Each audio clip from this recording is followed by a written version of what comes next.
Hello दोस्तों, कहानी कही एंड कही में आपका स्वागत है। शशि भूषण के पिता आसाम में एक बड़ी रेशम की कोठी के स्वामी थे। इनका लेन देन चीन, जापान, यूरोप आदि देशों में सब जगह था। सैकड़ों मुनीम, कारिंदे, गुमाश्ते, नौकर चाकर इनके यहाँ रहा करते थे। लाखों का कारोबार था। रुपयों के छंछनाहट के मारे कान नहीं दिया जाता था। चारों तरफ कारोबारी लोगों की दौड़ धूप से ऐसी धूमधाम रहती थी मानो कोई विवाह उत्सव हो। मिजाज भी उनका अमीरों का सा था। सभी अमीर दिल के भी अमीर नहीं होते। दीन दुखियों के लिए एक कौड़ी भी अपनी टेट से देते इन कंजूसों की नानी मरती है। शशि के पिता ऐसे नहीं थे। गरीब मोहताज विधवाओं के वह ईश्वर थे। उनका ऐसे सुकर्म में किया गया दान लंबी लंबी तारीफों के साथ अखबारों में नहीं छपता था, और ना ऐसी वाहवाही लूटने को ही वे ऐसा करते थे। वह तो स्वभाव से ही दयालु और सज्जन थे। बात के ऐसे धनी थे कि एक बार जो मुंह से निकल गई तो फिरने वाली नहीं है, चाहे ईश्वर की दुनिया उधर हो जाए। शील उनमें कूट कूट कर भरा था। बड़े मुनीम जी से लेकर साधारण चपरासी तक से वह एक सा ही तुम कहकर प्रेम पूर्वक संभाषण करते थे। इतने बड़े करोड़पति होने पर भी उनका जीवन सुख शांति और सादगी में आदर्श था। अब शशि के पिता को मरे कोई 2.5 साल हुए होंगे, पर तब से अब तक में उनके कारोबार में कुछ न कुछ उन्नति ही हुई है। इसका यही कारण है कि शशि बाबू भी गुणों में अपने पिता से किसी भांति कम नहीं है। अपने पिता के ज़माने के नौकरों तक को शशि बाबू बुजुर्गों की तरह मानते हैं। सच तो यूँ है कि शशि को ऐसा दयालु पाकर चाकर लोगों ने इन्हीं थोड़े दिनों में उनके पिता को भी भुला दिया। एक बार कारोबार के ही विषय में उन्हें दिल्ली जाना हुआ और उसी एक काम में इन्हें 12 लाख का मुनाफा हुआ। वहीं विदेशी कोठियों के भी तार मिले, जिन सब में उस बार लाभ ही लाभ की बात थी। शशि बाबू अपनी स्त्री श्यामा को बड़ा प्यार करते थे।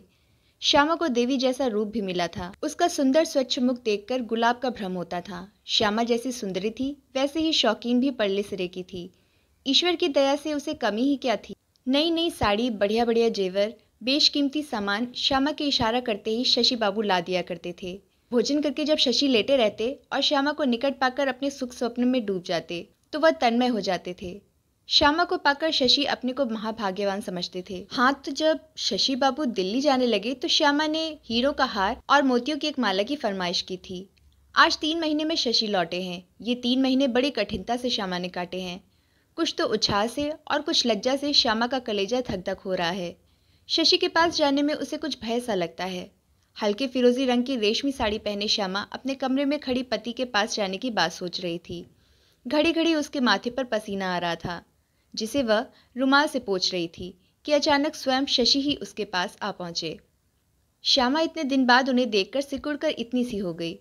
उसके नेत्रों के सुनहरे पर्दे एक बार ऊपर को उठे और एक बार शशि के मुख पर अपने हृदय का उज्जवल प्रकाश डाल तुरंत नीचे आ रहे। लज्जा के भारी आवरणों को वे सहन न कर सके।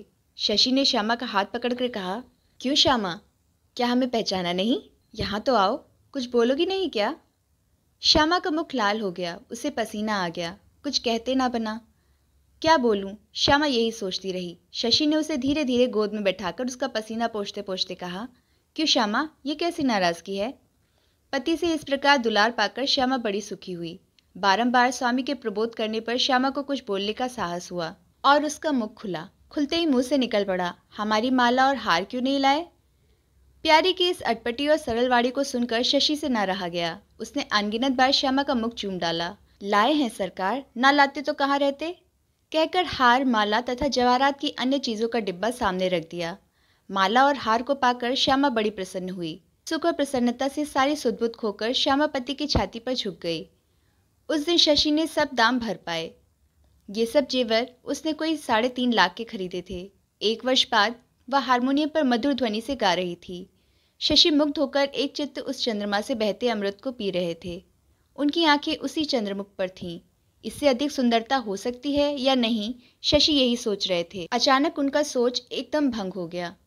सामने से उनके बड़े मुनीम दौड़े हुए आए। उनके मुख की हवाइयाँ उड़ रही थीं। आते ही उनके मुख से निकला, सर्वनाश, सर्वनाश हो गया। शशि धीरज से बोले, हुआ क्या, बात तो बोलो। मुनीम जी ने एक तार उनके सामने पटक कर कहा, वह हमारे तीनों जहाज जो चीन से आ रहे थे डूब गए और 49.5 लाख पर पानी फिर गया है। शशि के मुंह से यही निकला और सूखे वृक्ष की तरह धड़ाम से पलंग पर गिर पड़े। श्यामा ये सब देखकर अवाक रह गई। उसकी गोरी गोरी उंगलियां बाजे के पर्दों पर पड़ी की पड़ी रह गईं। उससे कुछ भी न करते बन पड़ा। अब भी उसकी छाती पर वही हार और माला सुशोभित थी। श्यामा ने एकदम अपने को संभाला, तुरंत पति के पास पहुंची।